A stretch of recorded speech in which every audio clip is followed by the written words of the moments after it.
السلام علیکم ورحمۃ اللہ وبرکاتہ۔ الحمد للہ رب العالمین والعاقبۃ للمتقین والصلاة والسلام علی رسولہ الکریم۔ فاعوذ باللہ من الشیطان الرجیم، بسم اللہ الرحمن الرحیم۔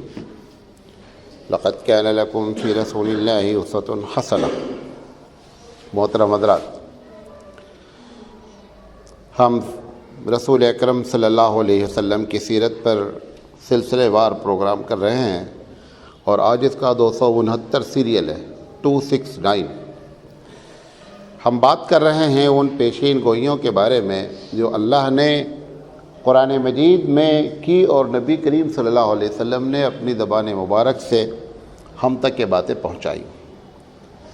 تو میں نے آپ کو 2 باتیں کل پچھلے مرتبہ ذکر کی تھی، وہ یہ کہ اللہ نے یہ چیلنج کیا تھا کہ اس کتاب کا کبھی بھی جو ہے کوئی اس کتاب کے مقابلے میں کتاب نہیں لا سکے گا، اور آج تک کی ہسٹری یہ بتا رہی ہے کہ اس کا مقابل میں کوئی کتاب نہیں آ سکے۔ پھر دوسری چیز اللہ نے بیان کی تھی کہ اس کتاب کی حفاظت جو ہے وہ ہم کریں گے، اور اس کتاب میں کسی قسم کی کوئی جو ہے وہ نہ چینجنگ کوئی نہیں لا پائے گا۔ آج تک کی ہسٹری یہ بات بھی بتا رہی ہے۔ یہ 2 باتیں میں نے آپ کو بتائی تھی، اور اس ضمن میں یہ بات بتانے کی کوشش کی تھی کہ بقیہ دنیا کی آسمانی کتابوں کا کیا ہوا، اور اللہ نے اس کو اپنے حفاظت کے دائرے میں کیوں نہیں رکھا، اس کی وجہ بتا دی۔ قرآن مجید ہی کے بارے میں تیسری پیشین گوئی یہ بھی کی گئی ہے، قرآن مجید کی ہی زبان سے اللہ نے اپنے نبی کے ذریعے یہ ہم تک بات پہنچائی کہ اس کتاب کو ان علینا جمعہ و قرآنہ، کہ اس کتاب کو ہم جمع کریں گے اور اس کا پڑھنا ہمیشہ رہے گا صحیح۔ آپ کو معلوم ہے کہ قرآن مجید کبھی آپ کے سامنے یہ بات آئی نہیں ہے۔ جیسے بہت سے سبجیکٹ دنیا میں وجود میں آئے، خاص کر اس دنیا میں 1980s کے بعد مختلف قسم کے سبجیکٹ جو ہے اس کے پہلے موجود نہیں تھے، پھر وجود میں آئے۔ کمپیوٹر سائنس آئی، بایو میں الگ الگ ایک 25-30 سبجیکٹ کیا ہے وجود میں آئے۔ آپ یقین نہیں کریں گے کہ عربی زبان میں جتنے بھی سبجیکٹ وجود میں آئے سب کی وجہ قرآن ہے۔ یعنی مثال کے طور پر ایک ہوتی ہے تفسیر، ایک ہوتا ہے اصول تفسیر، یعنی تفسیر کیسے بیان کی جائے، یہ سبجیکٹ کی وجہ کیا ہے، یہ سبجیکٹ کی وجہ قرآن ہے۔ ایک ہوتا ہے فقہ، مسئلہ کا بیان کرنا، ایک ہوتا ہے اصول فقہ کہ فقہ بھی اور پھر اس کا اصول۔ ایسے ہی کم سے کم 20 سبجیکٹ قرآن مجید کی وجہ سے آئے۔ 1400 سال پہلے اگر کوئی آدمی عربی لٹریچر کی، گرامر کی کتاب تلاش کرنا چاہتا تو کتاب نہیں تھی، لوگ استعمال کرتے تھے، لیکن کتاب نحو کی شکل میں ایز اے سبجیکٹ موجود نہیں تھی۔ تو اس کتاب کا ایک سب سے بڑا جو چیلنج اللہ نے کہا کہ اس کو ہم جمع کریں گے، اور جمع کریں گے لوگ اس کو صحیح پڑھتے رہیں گے۔ دنیا کے کسی کتاب کے بارے میں نہ تجوید کا کوئی قاعدہ ہے کہ کیسے پڑھنا ہے، نہ اس کا کوئی سسٹم ہے۔ اس میں ایک ایک حرف کے بارے میں اصول بیان کیا گیا کہ یہ حرف منہ کے کس حصے سے نکلے گا، یہ حلق سے نکلے گا، یہ زبان کے نوک سے نکلے گا، یہ زبان کے بیچ سے نکلے گا، یہ ایسا نکلے گا کہ آپ کے ہونٹ ڈبل ہوں۔ جیسے مثال کے طور پر کہا جاتا ہے قل هو اللہ احد، بعض لوگ احد پہ رک جاتے ہیں، نہیں ہمارے یہاں کہتے ہیں کہ نہیں صاحب، یہ 5 لفظ ایسے ہیں کہ آپ ان کو جب بولیں تو آپ نے دیکھا ہے کہ عورتیں جب لپسٹک لگاتی ہیں تو لگانے کے بعد ایک مرتبہ لگا کے منہ کھولتی ہے تو اوپر نیچے دونوں لگ جاتا، وہ دیکھا ہے کبھی؟ یہ سب دیکھا کرو بھائی، یہ سب بھی دیکھنے کی چیزیں ہوتی ہیں۔ تو ایسے ہی یہ ان کو کہتے ہیں ہم اپنی زبان میں حروف قلقلہ، کہ اگر آپ کو آزمانا ہے کوئی امام تجوید جانتا ہے کہ نہیں جانتا، تو یہ آج آپ کو ایک اصول بتا دیتا ہوں۔ یہ 5 لفظ ہیں ہمارے پاس، 5 حرف، لفظ نہیں 5 حرف ہیں، جس میں سے ایک ہے قاف، دوسرا ہے طا، تیسرا ہے با، چوتھا ہے جیم، اور پانچواں ہے دال۔ اس کو ملا کر کے اگر آپ کو یاد کرنا ہے تو یاد کر لیں قطب و جدن۔ کیا ہے؟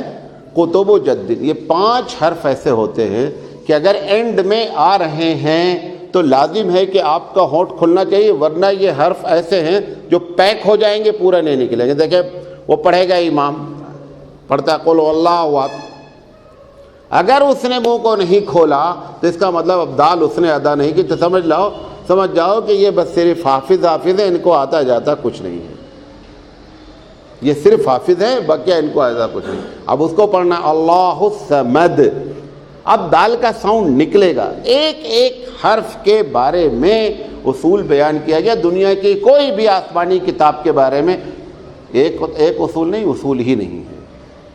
اور اس کی وجہ کیا ہے؟ اصول بیان کیا جائے جب وہ اپنے اوریجنل لینگویج میں موجود ہوں۔ اوریجنل لینگویج میں آسمانی کتابیں موجود ہی نہیں ہیں۔ تو اللہ نے جو یہ وعدہ کیا تھا کہ میں اس کو جمع کروں گا، تو قرآن جمع کر دیا گیا ہے، اور آپ کو معلوم ہے کروڑوں اربوں کاپیاں اس کی موجود ہے۔ اور اس جمع کرنے سے مراد یہ پرنٹ نہیں ہے، اس جمع کرنے سے مراد سینہ ہے۔ ہم جو اسکالرس ہیں، علماء ہیں، وہ اس کتاب پر نہیں مانتے، اصل مانتے ہیں کہ ہارڈ ڈسک ہے۔ بات سمجھ رہے؟ ہارڈ جو ہے یہ قرآن کا ہارڈ ڈسک ہے۔ آپ سارے کتاب اٹھا کر کے قرآن آپ لے جا کر کے کہیں پیک کر دیجئے، ہماری صحت پہ کوئی فرق نہیں پڑتا، کیونکہ ہماری ہارڈ ڈسک دوسری ہے۔ یہ ہارڈ ڈسک کی شو پیس ہے جو آپ کے سامنے نظر آ رہی ہے۔ اللہ نے جو یہ بات کہی تھی کہ میں اس کو جمع کر دوں گا، حالانکہ قسم کھا کے اگر میں کہوں تو یہ مطلب قسم جھوٹی نہیں ہوگی کہ یہ انسانی بس میں تھا ہی نہیں اتنے لوگوں کو اس کے دلوں میں جمع کر دینا۔ یہ سب رب ذوالجلال کے اس چین کا حصہ ہے جس نے وعدہ کیا تھا کہ میں قرآن مجید جمع کروں گا اور دنیا اس کو دیکھے گی۔ لہذا اس نے اگر یہ پیشین گوئی اپنے نبی کے ذریعے کروائی، قرآن کی پیشین گوئی، تو دنیا اس کو دیکھ رہی ہے کہ ہزاروں دل قرآن مجید سے لبریز ہیں اور وہ ان کو یاد ہے۔ تو انا علینا جمعہ و قرآن۔ بعض لوگ، یہ بریکٹ کی بات ہے، اس سے ریلیٹڈ نہیں ہے، بعض لوگ یہ اصل میں کیا ہے، جو ای میل اور یہ روزانہ سوال جواب ہوتے رہتے ہیں تو پوری دنیا کہاں جا رہی سب معلوم ہوتا رہتا ہے۔ جو سوال کرتا ہے وہ تھوڑا کہتا ہے کہ یہ سب میرا معاملہ ہے، کہتا ہے وہ ایسا ہوا ہے ایک جگہ، ہم سب سمجھتے رہتے ہیں کیا ہو رہا ہے، اور ہم کو ضرورت بھی نہیں کہ اس کو جاننے کی۔ ہمارا مقصد ہے کہ مسئلہ حل ہونا چاہیے، اس سے ہم سے نہ بحث ہوتی کہ کر کون رہا ہے اور یہ معاملہ کس کا ہے۔ تو قرآن مجید یہ جو کہہ رہا ہے کہ ہم اس کو جمع کریں گے، تو اس قسم کے سوالات لوگوں کے ذہنوں میں آتے رہتے ہیں کہ اس میں جو اللہ نے جمع کرنے کی بات کہی تھی، بہت سے لوگوں نے اس کو ٹرائی کرنے کی کوشش کی، دوسری قوموں نے اس کی نقل کرتے ہوئے، کوئی بھی 5-10 حافظ بھی بنا نہیں پائی۔ کوشش بہت سب نے کی ہے، رامائن کو یاد کرنے کی، بھگوت گیتا کو یاد کرنے کی، وید بیچارہ اپنی صورتحال سے ہی پریشان ہے۔ تو یہ ساری باتیں یہ صرف اس کتاب کے ساتھ ہے، لہذا آپ کو اس پر شکر ادا کرنا چاہیے۔ اب اللہ نے جو جمع کرنے کی ترکیب کی، اس کی آپ کو مختصر سی روایت سنا دیتا ہوں، یہ جمع کیسے ہوا ہے۔ ایک تو حفظ ہے جو بچوں کا، جو لوگ یاد کیے ہوئے ہیں ان کے سینے جو ہیں وہ اس سے لبریز ہیں۔ بعض لوگ یہ کہتے ہیں، جو کہہ رہا تھا بریکٹ کی بات، وہ یہ کہتے ہیں کہ مولانا حافظ صاحب ہیں اور دیکھو جو ہے وہ قرآن پر عمل نہیں کرتے ہیں۔ دیکھیں وہ ایک الگ بات ہے، مطلب کرنا چاہیے امتی ہوتے ہوئے، جیسے اپنے آپ ماں باپ کے بچے بھی ہیں لیکن نافرمانی بھی کرتے ہیں۔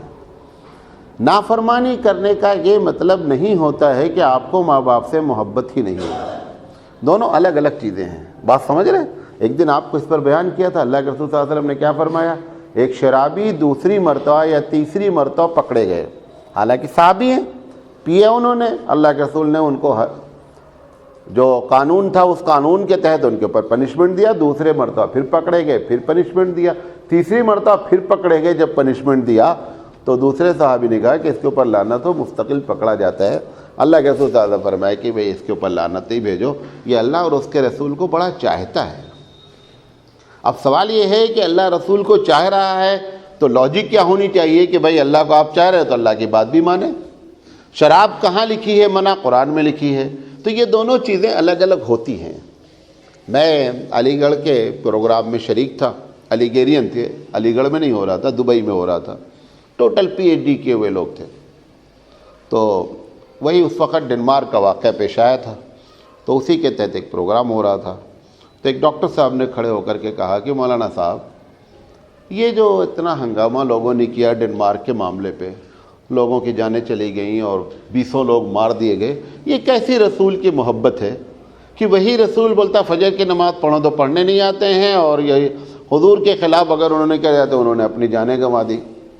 تو میں نے کہا دیکھو ایسا ہے، یعنی وہ کہتے ہیں کہ یہ سوال ہمارے دماغ میں بہت دن سے تھا ڈاکٹر صاحب۔ ہم نے کہا دیکھو ایسا ہے کہ آپ کی والدہ سے آپ کا 36 کا آنکڑا چل رہا ہے، لڑائی ہو رہی، لڑائی اندر اندر۔ ایک آدمی آپ کی ماں کو گالی دیتا، آپ کو غصہ کیوں آتا ہے؟ آپ کو خوش ہونا چاہیے کہ بھائی اچھا یار ہماری ماں سے بن نہیں رہی، گالی دے رہا ہے۔ اس کے باوجود آپ کی ماں سے آپ کے تعلقات اچھے، لیکن آپ کو ماں کا گالی دیتا تو آپ کو غصہ آتا کہ نہیں آتا؟ کہا آتا ہے۔ ہم نے کہا ایسے ہی ہم رسول کے نافرمان امتی سے ہی، لیکن جب اس کو کوئی گالی دے گا تو یہ ہمارا نیچرل غصہ ہے۔ جس طریقے سے تم کو تمہاری ماں کے گالی دینے پر غصہ آتا ہے، ایسے ہم کو بھی غصہ آتا ہے۔ تو اس کا یہ مطلب نہیں ہے کہ ہمارا نافرمان ہونا اس بات کی دلیل ہے کہ ہم ایمان بھی کھو بیٹھے ہیں۔ تو ایسے ہی یہ حافظ وغیرہ جو یاد کیے رہتے ہیں، اگر کبھی ان سے بات کوئی ہوتی ہے تو لوگ فوراً حافظ صاحب ہیں اور اتنی بڑی غلطی، ان کو قرآن سے الفت ہے۔ ایسے غلطیاں ہو جانا، وہ جیسے شرابی کے بارے میں بتایا کہ اللہ رسول سے محبت بھی کیے ہوئے ہیں اور شراب بھی پی رہے ہیں، اور اللہ کے رسول نے فرمایا بھائی اس پر لعنت نہیں بھیجو، اللہ رسول کو بہت چاہتا ہے یہ، سمجھے؟ تو بہرحال تو اس کے جو جمع کرنے کا سسٹم ہے اس کو آپ کو مختصر بتا دوں۔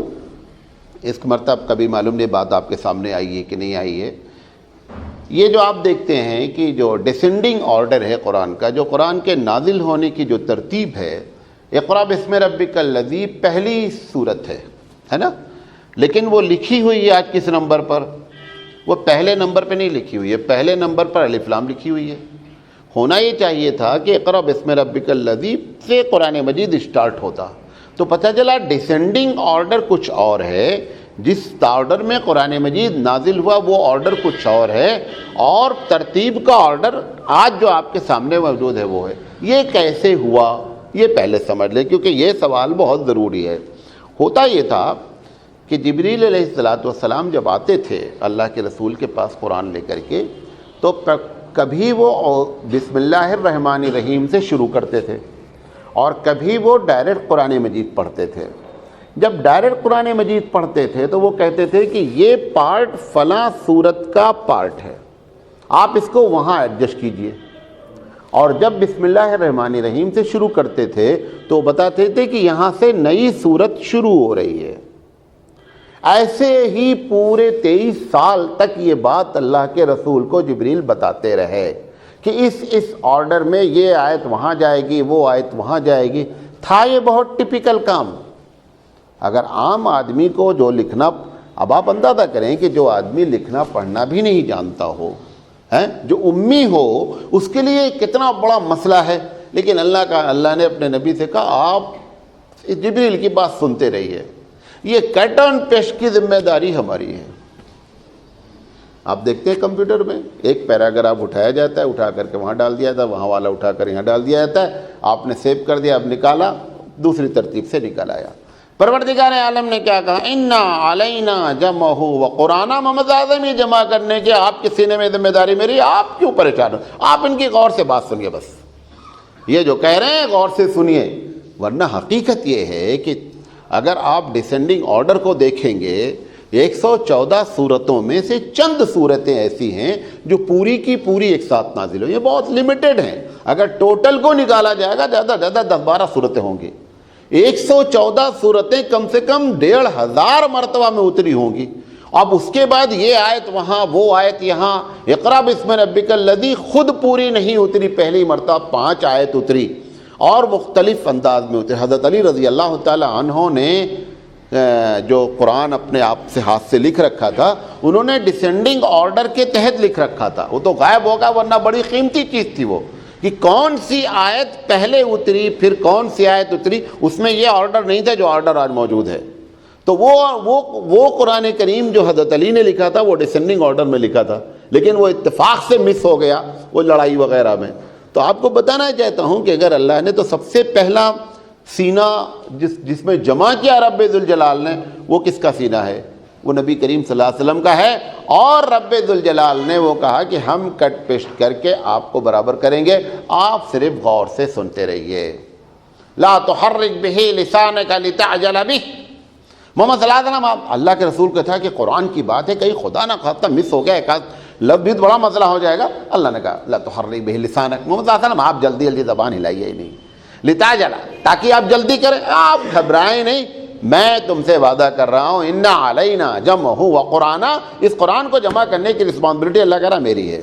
دنیا نے دیکھا، قیامت تک دیکھتی رہے گی کہ جو اللہ نے وعدہ کیا تھا، جو پیشین گوئی پوری دنیا کے سامنے کی گئی تھی، وہ آج موجود ہے. تو پہلا تو اللہ نے وہاں جمع کر دیا. اب جمع کرنے بعد ابو بکر صدیق رضی اللہ تعالی عنہ نے قرآن مجید کو جو ہے وہ کیا کیا، دوبارہ جمع کیا. پھر حضرت عثمان رضی اللہ تعالی عنہ نے جمع کر کے ڈیفرنٹ کاپیز جتنے اسٹیٹ تھے ان کے گورنروں کو وہ کاپیاں بھیج دی گئیں کہ اب تو اس کاپی سے کاپی بنائی جاتی رہے اور ہر گورنر کے پاس اوریجنل کاپی موجود رہے کہ اگر کبھی ڈسپیوٹ ہو تو اوریجنل کاپی سے کیا کر دیا جائے، ٹیلی کر لیا جائے، معاملے کو حل کر لیا.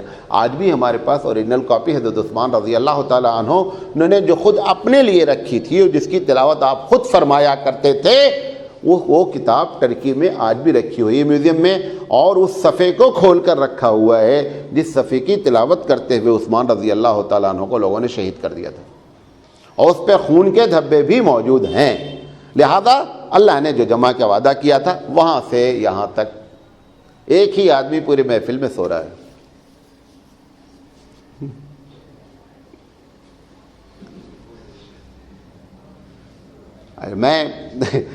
میری یہ ہے کمزوری، ہم جب کسی کو سوتا دیکھتے ہیں تو ہم کو بھی نیند آنے لگتی ہے. وہ ڈرائیور کیا بولتا ہے، دیکھو جو بازو بیٹھنے کا سونے کا نہیں، بولتا نہیں بھائی جس کو سونا ہے بولتا پیچھے چلے جاؤ. بازو والے کو بٹھالتا کیا بولتا، سونا نہیں بھائی، تم سو گے ہم بھی سو جائیں گے. یہ سوتے معلوم کیوں ہیں؟ اس کی دو وجہ ہے. سونے کی کتنی وجہ ہے؟ دو وجہ ہے. ایک وجہ تو یہ ہے کہ فرشتوں کا غلبہ زیادہ ہو گیا ہے، اس کی بھی ایک وجہ ہوتی ہے. فرشتے جہاں زیادہ ہوں گے وہاں نیند آنے کے چانسز زیادہ ہیں. اور دوسری وجہ آدمی کی تھکان ہوتی ہے. لیکن اب یہ نہیں ہے کہ تا ہونا کر کے سو تاکہ معلوم ہو فرشتوں کا غلبہ ہو گیا ہے. سمجھ میں آ رہی بات؟ یہ نہیں کرے. آپ دیکھا جمعہ وغیرہ میں بہت سوتے ہیں لوگ، اس کی وجہ فرشتے ہوتے ہیں. اور کچھ لوگوں کی کیا ہے، وہ سوچتے ہیں کہ امام صاحب ویسے چلو اپنا اتنی دیر آرام ہی کر لیں گے، کیا کریں گے. بہرحال نعوذ باللہ من الشیطان. تو یہ کیا کہتے ہیں، اللہ نے یہ جو ہے وہ پیشین گوئی اپنے نبی کے ذریعے کرائی. اس کے بعد قرآن مجید کہتا ہے کہ بل ہوا آیاتم بیناتم فی صدور الذین اوتوا العلم، کہہ رہا ہے کہ ان کی آیتوں کو ہم علم والوں کے دلوں میں رکھیں گے. اس کا علم کبھی ختم نہیں ہوگا. آپ یقین نہیں کریں گے کہ اللہ کے رسول صلی اللہ علیہ وسلم نے فرمایا کہ لا ينقص عجائبہ، اس کے عجائبات کبھی نہیں ختم ہوں گے، کبھی نہیں ختم ہوں گے. اور نتیجہ نکلتا ہے کہ جو جتنا بڑا عالم ہوتا ہے، جتنا اس میں غوطہ مارتا ہے، اس کو موتی نکلتے رہتے ہیں ہر دن ہر لمحے.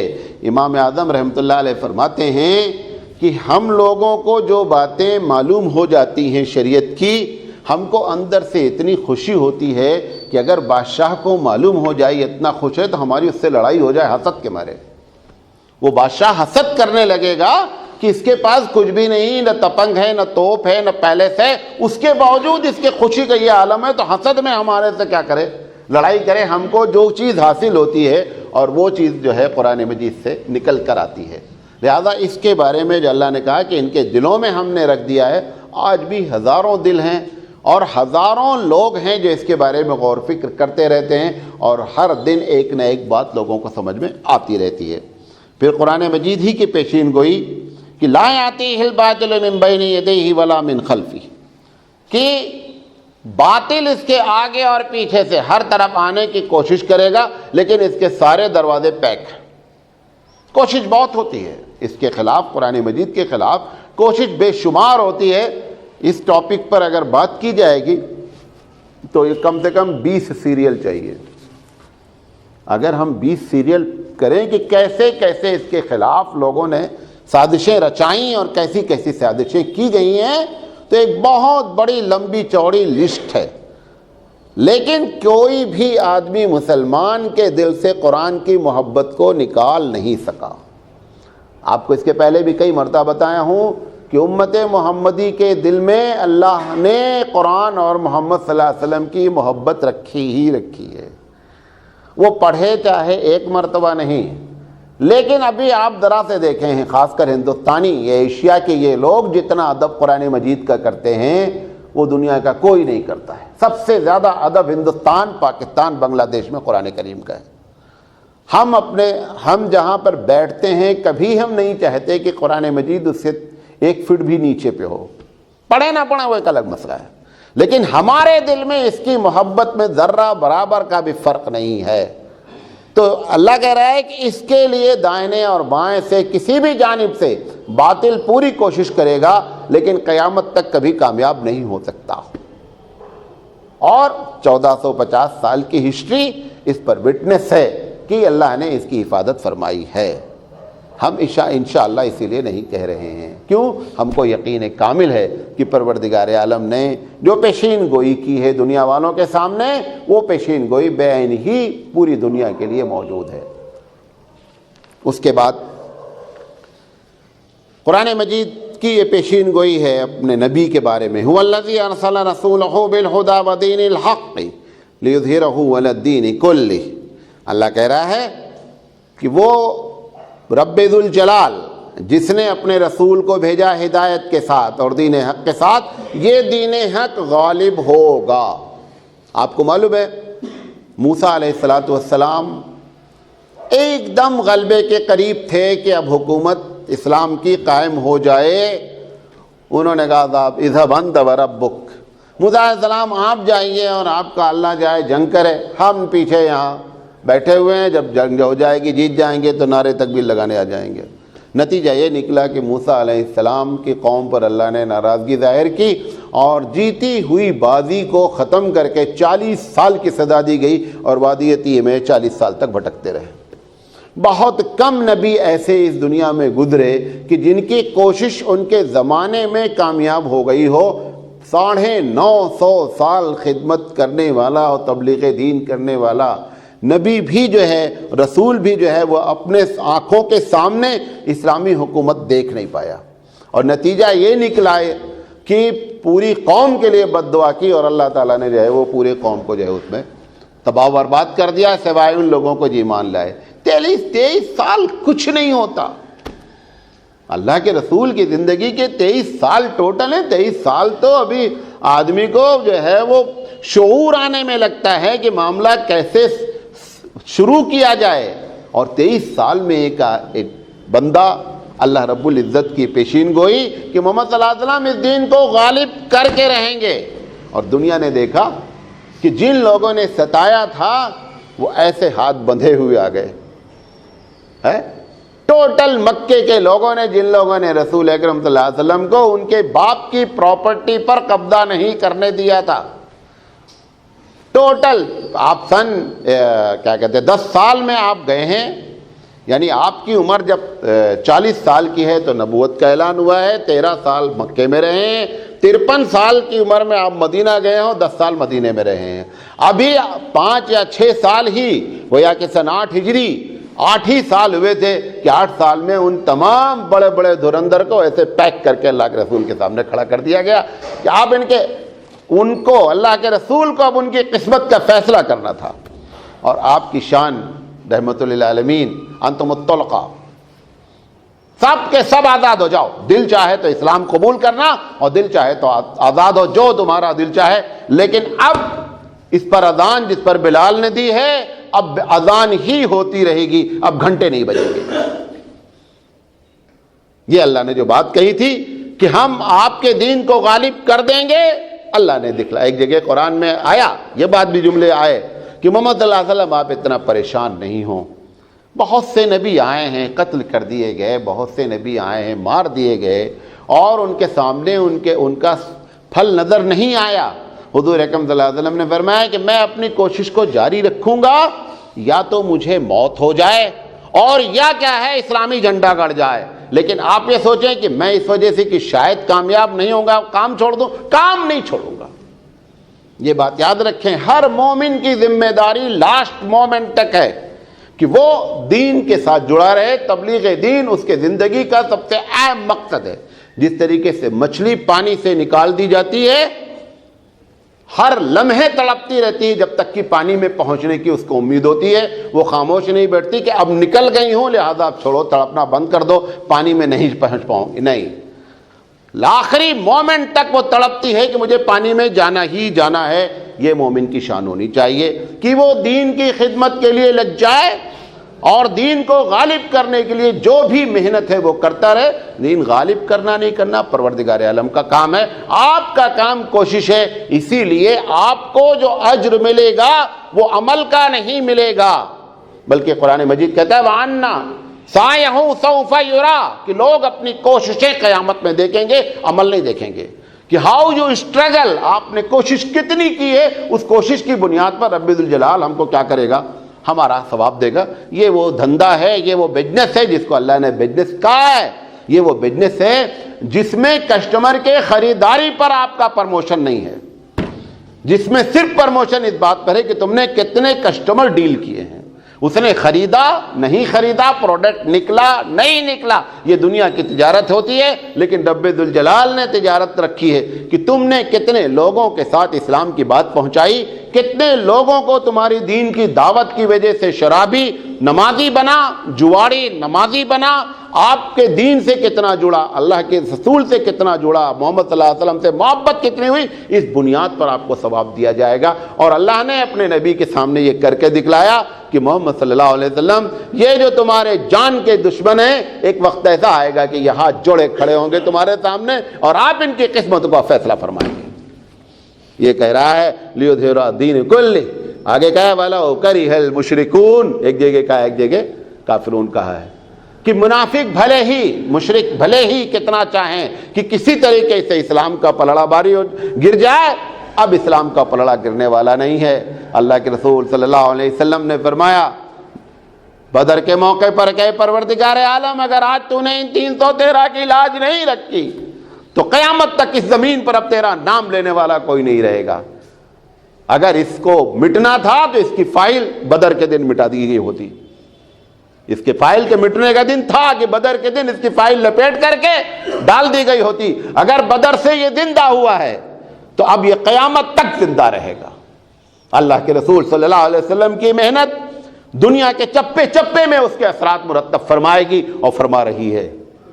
لہذا اللہ کے رسول کے سامنے اب آپ کو پورا نقشہ کھینچ رہا ہوں مدینے کے اطراف کا کہ اللہ کے رسول کے سامنے وہ جو پورے کنارے کے لوگ تھے, کوئی آبادی نہیں بچی تھی حجۃ الوداع میں کہ اب آپ کے کنارے کہیں بھی گھنٹے بجنے کی آواز آ رہی ہو. ساری جگہ اذان کی صدائیں ہو رہی تھی, سارے لوگ امن کی زندگی گزار رہے تھے اس چھتری کے نیچے جس کو رسول اکرم صلی اللہ علیہ وسلم نے فرمان الہی کے ذریعے بلند کیا تھا, اور سب اس کے سائے میں موج کر رہے تھے. اللہ نے کہا تھا لیظہرہ الدین کلہ, کہ وہ اپنے دین کو غالب کر کے رہے گا. بڑے بڑے بادشاہ, آپ اندازہ کریں کہ سپر پاور, وہ اونٹ کے چرانے والے جن کے پیروں میں چپل نہیں تھی, سپر پاور کو چیلنج کیا گیا اور سپر پاور نے گھٹنے ٹیکے. تو یہ آج بھی یہ باتیں بتا رہی ہیں کہ یہ کتاب برحق ہے, رب ذوالجلال کی نازل کردہ ہے, اس کی پیشین گوئیاں ہمارے نبی کی زبان سے تم تک پہنچائی گئی ہیں. تم بھی اس کے مستحق ہو اگر وہ صفتیں پیدا کر لی جائیں تو. قرآن مجید نے دوسری جگہ کہا انتم الاعلون ان کنتم مومنین, کہ تم اس دنیا میں سپر پاور ہو گئے اگر مومن ہو گئے. یہ ساری بربادی ہماری جو ہے حقیقت کیا ہے, اس کتاب کو نہ سمجھنا, اپنے دل میں نہ اتارنا, اپنی زندگی میں اس کو نہ اتارنا, یہ سب اس کی لعنتیں ہیں. جس دن یہ کتاب آپ پر سپر پاور ہو جائے, سپریم بنا لے اپنی اس کتاب کو, اس دن سارے مسلمانوں کا مسئلہ حل ہو جائے. ہمارے پاس سپریم کبھی ہمارے گھر کی روایتیں ہیں, کبھی علاقے کی روایتیں ہیں, کبھی ہم کسی بڑے کے پیچھے لگے ہوئے ہیں, کبھی مولانا صاحب کے چکر میں لگے ہیں, کبھی پیر صاحب کے چکر میں لگے ہوئے ہیں. سپریم بنائے اپنی زندگی میں اس کتاب الہی کو. اگر کتاب الہی سپریم ہو جائے تو یہ جو وعدہ ہے لیظہرہ علی الدین کلہ, یہ پورا اور پورا جیسے اس وقت ہوا ہے یہ قیامت تک کے لیے وعدہ ہے. لیکن چونکہ کنڈیشنل ہے وعدہ, جہاں بھی قرآن مجید آپ اٹھا کر دیکھیں گے کنڈیشن کے ساتھ ہے. وہ کنڈیشن جب تک آپ پوری نہیں کریں گے پروردگار عالم کی رحمت جوش میں نہیں آئے گی. لہذا اس کی یہ پیشین گوئی. اس کے بعد یہ جو عرب کے اطراف میں تھے, آپ یہودی جب یونان سے نکالے گئے, کبھی زندگی رہی تو آپ کو 2 منٹ میں یہودی کے بارے میں بتائیں گے کہ کس سن میں کہاں کہاں سے نکالے گئے ہیں. یہ تو صرف اور صرف انگریزوں کی چال تھی کہ انگریزوں نے ان کو ایک خطہ جو ہے وہ الاٹ کر دیا یروشلم میں, ورنہ پچھلے ہزاروں سال کی تاریخ ان کی یہ ہے کہ کسی ملک نے اپنے یہاں رہنے نہیں دیا ان کو. یہ یونان سے نکلے تو آ کر کے مدینے کے قریب خیبر میں بسے. وجہ کیا تھی؟ یہ وہ علاقہ تھا اتنا بنجر کہ کوئی بھی حکومت اپنے انڈر میں اس کو لینا نہیں چاہتی تھی, کیونکہ یہاں سے کوئی انکم ہوتی نہیں تھی. لہذا انہوں نے یہاں اپنا مسکن بنایا. رسول اکرم صلی اللہ علیہ وسلم نے بنو نذیر اور دوسرے جو ان کے قبیلے تھے ان کے فیصلے اللہ کے رسول صلی اللہ علیہ وسلم نے فرمائے. وہ یہودی جو یہ سمجھتے تھے کہ ہم دنیا کو نچا سکتے ہیں, ایک چھوٹی سی طاقت مدینے میں اٹھی اور اس نے یہودیوں کے پرخشے اکھاڑ کے رکھ دیے. ان کو ان کی زمین پر رہنے سے منع کر دیا گیا جب انہوں نے مسلمان عورتوں کو اور مسلمان امت محمدی صلی اللہ علیہ وسلم کی عزت سے کھیلنا چاہا. رسول اکرم صلی اللہ علیہ وسلم نے الٹیمیٹم دیا کہ دیکھو آپ باز آ جائیں. یہی نبی کریم صلی اللہ علیہ وسلم ہے. مدینے میں اللہ نے کہا کفو ایدیکم, محمد صلی اللہ علیہ وسلم اپنے ہاتھ کو روکے رکھیے.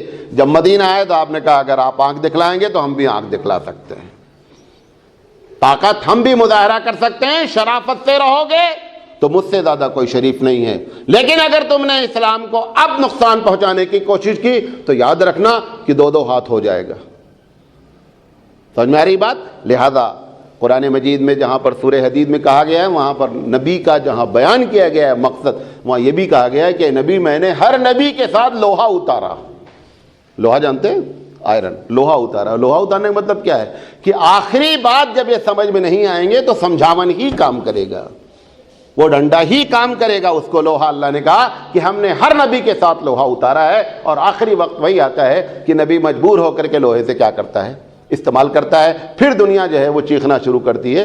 لیکن ظلم کو ختم کرنے کے لیے لوہا آخری حربہ ہوتا ہے. پہلے وہ لوہا نہیں اٹھاتا ہے, پہلے سمجھانے کی کوشش کرتا ہے. سب کچھ جب دیکھتا ہے کہ اب نہیں, آپ بھی گھر میں یہی کرتے ہیں نا, اپنے بچے کے ساتھ کیا کرتے ہیں آپ؟ سمجھاتے ہیں, غلطی کرتا ہے بیٹا نہیں کرنا چاہیے, جب دیکھتے ہیں زیادہ ہے تو اٹھا کے 4 بیت مارتے ہیں, صحیح ہو جاتا ہے. ہر چیز کے آخری عمل کرانے کا طریقہ سمجھاون ہے, ڈنڈا ہے. یہ عرب کو اطراف میں, مدینے کے اطراف میں یا مکے کے اطراف میں, یا تو یہودی آباد تھے یا عیسائی آباد تھے. عیسائی تھوڑے تھے, یہودی زیادہ تھے, اور یا کافر آباد تھے. چاہے آپ شام لے لیں اور ادھر عراق لے لیں, ادھر ایران لے لیں, ادھر حبشہ لے لیں. ادھر عراق سے لے کر کے یہ پورا خطہ عراق اور ایران کا سب اللہ کے رسول صلی اللہ علیہ وسلم کے زمانے سے لے کر حضرت عمر کے زمانے تک سب سرنڈر ہو گیا.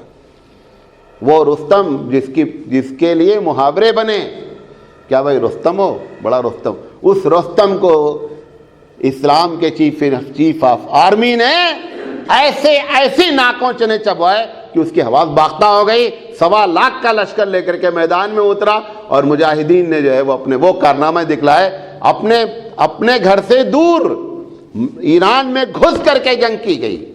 ایسا نہیں ہے کہ مدینے میں, ایران جا کر کے جنگ کی گئی. اور وہ رستم جس کے بہادری کے محاورے تھے, اس رستم کو بلی بنا دیا گیا. تو نبی کریم صلی اللہ علیہ وسلم سے اگر اللہ نے وعدہ کیا تو ادھر پورا خطہ, حبشہ ہو, چاہے دمشق ہو, چاہے ادھر جو ہے یمن ہو, چاہے ادھر عراق ہو اور ایران ہو, چاروں طرف سے اللہ کے رسول صلی اللہ علیہ وسلم کے سامنے پروردگار عالم نے دکھلایا کہ محمد صلی اللہ علیہ وسلم ہم تمہارے دین کو غالب کر کے رہیں گے. لہذا اس کی پیشین گوئی ثابت ہوئی اور یہ پیشین گوئی آج بھی ثابت ہو سکتی ہے۔ صحابہ کے پاس توپ نہیں تھا، عمل تھا۔ جہاں جاتے تھے سب سے پہلے وہ دائی ہوتے تھے۔ دائی سمجھتے ہیں؟ دعوت دینے والا، کس چیز کا؟ اسلام کی۔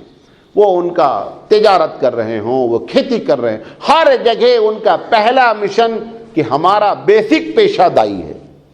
امت مسلمہ بیسکلی دائی ہے، یاد رکھیں۔ بہت بڑی رسپانسبلٹی ہے ہمارے اوپر، جتنا آپ دعوت کا کام جس انداز میں کر سکتے ہیں کرتے رہیں۔ بقیہ جتنی بھی چیزیں ہیں، یہ کھانے کا، پینے کا، جو کچھ بھی ہے، یہ سیکنڈ اسٹیپ پر ہے۔ پہلا اسٹیپ امت مسلمہ کا دائی کا ہے۔ ہمارا اوریجنل جو پیشہ ہے اللہ کے یہاں سے جو باقاعدہ ریکارڈڈ ہے، وہ دعوت کا ہے۔ کنتم خیر امۃ اخرجت للناس تأمرون بالمعروف وتنہون عن المنکر، کہ تمہارا کام بھلائی کا پرچار کرنا ہے اور برائی سے روکنا ہے۔ یہ آپ کا اور ہمارا بیسک پیشہ ہے۔ اس پیشے سے جتنا آپ ٹوٹتے جائیں گے اتنا رب ذوالجلال سے دور ہوتے چلے جائیں گے۔ اس کے بعد آخری بات کہہ کر کے اپنی بات ختم کریں گے۔ قرآن مجید نے کہا ہے، یہ بھی پیشین گوئی اللہ کے رسول کی زبانی سے پوری دنیا کو کی گئی کہ سنوریہم آیاتنا فی الآفاق وفی انفسکم۔ اللہ کہتا ہے حتی یتبین لہم انہ الحق، کہتا ہے کہ میں عنقریب تم کو دکھلاؤں گا اس اسپیس میں مختلف قسم کی نشانیاں۔ اور آپ کو معلوم ہے کہ جو کچھ بھی یہ ترقیاں ہو رہی ہیں دنیا میں، جو کچھ اسپیس، آپ کو معلوم یہ تو دنیا بہت چھوٹی سی دنیا ہے۔ اگر سائنٹسٹ سے آپ پوچھیں تو اس دنیا کی کوئی حقیقت نہیں ہے اس کے سامنے۔ سب سے بڑی دنیا کیا ہے؟ اسپیس ہے۔ اس اسپیس میں ایک سے ایک چیزیں ایسی ڈیلی آپ اگر نیوز پڑھتے ہو، اپنے آپ کو اپڈیٹ رکھیں تو ڈیلی کچھ نہ کچھ اسپیس کے بارے میں آتا ہی رہتا ہے۔ یہ اللہ نے جان بوجھ کر رکھا ہے کہ اے انسان تو دیکھ اس پر۔ کبھی کہا جاتا تھا نا چاند پہ جو بندہ گیا اس نے اذان کی آواز سنی، کبھی یہ ساری باتیں وہ ہوں یا نہیں ہوں، لیکن یہ ایک حقیقت ہے کہ جو ان کا سب سے بڑا سائنٹسٹ ہوتا ہے، جو تحقیق کرتا ہے، وہ اندر سے ایک جگہ پر آ کر سرنڈر ہو جاتا ہے کہ صاحب اس کے پیچھے کوئی نہ کوئی راز ضرور ہے۔ اب چونکہ انکار خدا فیشن بن چکا ہے، لہذا وہ جملہ بول نہیں پاتا ہے۔ اپنے آپ کو بڑا بنانے کے لیے، اپنے آپ کو ایڈوانس کہنے کے لیے انکار خدا کرنا پڑ رہا ہے تاکہ دنیا مجھے سمجھے کہ میں بڑا ہی جو ہے وہ جینیس قسم کا آدمی ہوں۔ کیونکہ اگر خدا کو مان لیں گے تو پتہ چلے گا یہ بڑے بیکورڈ لوگ ہو گئے ہیں۔ لہذا اس چکر میں، اس فیشن کے چکر میں اپنے دل کی آواز کو دبا دیتا ہے، ورنہ اس کو حقیقت معلوم ہوتی ہے۔ کئی ایسے لوگوں سے، ایک مرتبہ میں آپ کو بتاؤں، غالباً بتایا بھی ہوں، ہم سفر کر رہے تھے ہوائی جہاز میں، بغل میں ایک چھوٹا سا بچہ تھا، اس کی بھی سیٹ تھی، اس کے بغل اس کی ماں بیٹھی ہوئی تھی، انگریز تھے۔ ایسے بات ہونے لگی تو پوچھنے لگے آپ کیا کرتے ہیں، بتایا تھوڑی دیر پر خدا کے بارے میں بات ہونے لگی تو اس نے کہا آئی ڈڈ ناٹ بلیو، کچھ نہیں ہے، یہ سب تم لوگوں کا، محض مذہبی لوگوں کا ایک اپنا جو ہے وہ چھوڑا ہوا شوشہ ہے۔ وہ اتفاق سے، حالانکہ ایسا اتنی زندگی میں مطلب 20 سفر کیے گئے، اتفاق سے جہاز میں کوئی ٹیکنیکل پرابلم ہو گئی۔ اب اس نے پہلے تو نہیں اعلان کیا، لیکن جہاز جو ہے وہ کافی حرکت کرنے لگا تو اس نے جو ہے ہوسٹیج نے اعلان کیا کہ کیپٹن کی جانب سے یہ اعلان کیا جاتا ہے کہ آپ لوگ اپنی بیلٹ بھی باندھ دیں اور اپنے نیچے جو آپ کے جو ہے وہ لائف جیکٹ رکھی ہے اس کو بھی دیکھ لیں، چیک کر لیں ہے یا نہیں ہے۔ اتنا کافی ہے اعلان کر دینا، کیونکہ موت ہی سے تو ڈرتے ہیں، اگر وہاں سے گریں گے تو پتہ بھی نہیں چلے گا کہاں گئے۔ اب حالت خراب۔ اب یہ عورت، ایک تو عورت، اب کتنا بھی اسکرٹ پہن لو تو دماغ تھوڑے تیز ہو جائے گا، اسکرٹ پہننے تو کوئی دماغ تھوڑے تیز ہوتا ہے۔ اب اس نے بچے کو اٹھا لیا۔ اب وہاں تو وہ اعلان کر رہی ہے، ایسے موقع پہ ٹوائلٹ وغیرہ سب پیک کر دیتے ہیں، جانے نہیں دیتے ہیں۔ وہ اعلان کرے please sit down sit down sit down, یہ بچا لے اس بچے کو لے۔ ارے ہم نے کہا ہے کہاں وہ جو بچائے گا؟ Where is God? Before 5 minutes you are telling there is no God. نہیں اس کے صدقے میں چلا۔ ہم نے کہا بچائے گا کون؟ ہے نہیں کوئی بچانے والا۔ پتا کیا چلا کہ انکار کر رہی ہے فیشن میں، اس کے دل میں خدا ہے، ورنہ اس بچے کو لے کر کھڑے ہو کر چیخنے کی کوئی ضرورت نہیں، یا کہہ نہیں کہ اب وہ کیسے بولے گاڈ لفظ؟ 5 منٹ پہلے تو تم بول چکی ہو کہ دیر از نو گاڈ، 5 ہی منٹ میں ہاؤ دا گاڈ کیم؟ ایسا کیسے ہو جائے گا؟ تو پتہ یہ چلا کہ یہ انکار ہے. اللہ نے جو نشانیاں اسپیس میں رکھی تھیں، ایک ہر دن ابھی تو قیامت تک ہزاروں چیزیں آئیں گی سامنے جو انسان کے ایمان لانے. پھر دو چیزیں یہاں پر بیان کی ہے کہ ہم تم کو نہیں، اور اس میں بھی لفظ استعمال کیا. ایک ہوتا ہے کہ ہم تم کو دکھلا دیے، ایسا نہیں کہہ رہا ہم دکھلائیں گے، ہم دکھلائیں گے. پھر کہتا ہے تمہاری نفسوں میں، تمہاری باڈی میں. آپ ڈاکٹر سے ملیے، وہ جو ایک ایک چیز کے بارے میں ایکسپلین کرتا ہے، ڈاکٹر خود آ کر کے کہتا ہے کہ دماغ دنگ رہ جاتا ہے کہ یہ کیسے ایکٹیو ہو رہا ہے، کیسے چل رہا ہے معاملہ. آپ کھاتے ہیں کھانا، اس میں سے آئرن سے مل جانا، شوگر میں چلی جانا، سالٹ میں چلا جانا، اور پھر کچرا باہر ہو جانا، پھر دوسرے ٹائم پھر اتنا کھا لینا. یہ ڈائجیشن سسٹم صرف اگر وہ سوچ لینا تو اس کا دماغ خراب ہو جائے کہ کہاں پر. اللہ تعالیٰ یہی بات کہہ رہا ہے کہ کیونکہ اس وقت تو یہ سب چیزیں نہیں تحقیق میں آئی تھیں. اللہ کہہ رہا ہے یہ ساری چیزیں تحقیق میں آئیں گی، اور آنے کے بعد لوگوں کو معلوم ہوگا. ان لوگوں کی کتابیں پڑھیں جو لوگ ایمان لائے، ان کے ایمان لانے کی وجہ کیا ہے. آپ اور ہم نے کتنے کو تبلیغ کیا جو ایمان لائے ہیں، وہ اسی پر ایمان لائے ہیں.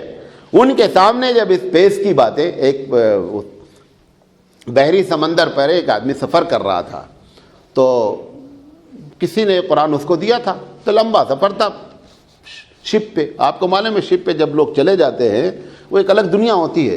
ان کو لگتا ہی نہیں ہے، لگتا ہے جو کچھ ہے یہی دنیا ہے، وہ شپ ہی دنیا ہوتی ہے، کیونکہ چاروں طرف پانی ہی پانی، پانی ہی پانی، نہ پرندہ نہ آدمی نہ لائٹ نہ وائٹ. تو اس نے وہاں پر اتفاق سے اس کو اچھا ٹائم ملا، اس نے قرآن پڑھا. اس میں قرآن میں لکھا تھا کہ ہم نے دو سمندر کو ملنے سے روک رکھا ہے، بینہما برزخ، اس کے درمیان میں رکاوٹ ہے. اس نے سوچا کہ یہ محمد صلی اللہ علیہ وسلم نے 1400 سال پہلے یہ بات کیسے کہہ دی، جبکہ انہوں نے کوئی لمبا سفر بھی نہیں کیا سمندر کا. یہ بات کیسے کہہ دی کہ سمندر میں ایسا ہوتا ہے کہ ادھر کا پانی ادھر نہیں جاتا، ادھر کا پانی ادھر نہیں جاتا. یہ بات انہوں نے کیسے کہی؟ اس نے کہا کہ یہ بات سوائے ایسا جو اس سمندر کو پیدا کیا وہی کہہ سکتا ہے. محمد صلی اللہ علیہ وسلم یہ بات نہیں کہہ سکتے. یہ کلام الہی ہے. ایک ہمارے دوست ہیں، کیپٹن ہیں، وہ کہتے ہیں اب تو خیر پورے جہاز، وہ جو جہاز چلتے ہیں تو پورا نقشہ ہوتا ہے، ان کو سب کچھ معلوم ہوتا ہے کہ نیچے کہاں پہاڑ ہے، پانی کتنے میٹر گہرا ہے، وہ سارا جو ہے راڈار بتاتا رہتا ہے.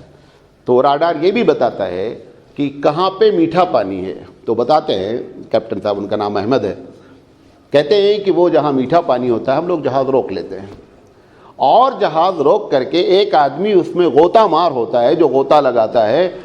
اوپر بھی پانی کھارا سمندر کا، نیچے بھی پانی کھارا، اور بیچ میں ایک لیئر ہے میٹھے پانی کے، وہاں سے میٹھا پانی لے کر کے آ جاتا ہے.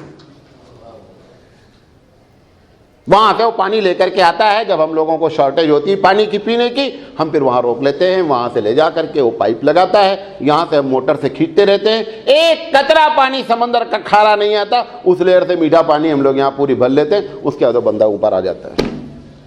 کیا ہے یہ؟ کس کا کمال ہے یہ؟ بھائی ایسا نہیں کہ پانی کو تیل سے روک دیا گیا. بھائی تیل پانی نہیں مکس ہوتا، پانی ہی پانی دونوں، اور پانی نہیں ملتا ہے.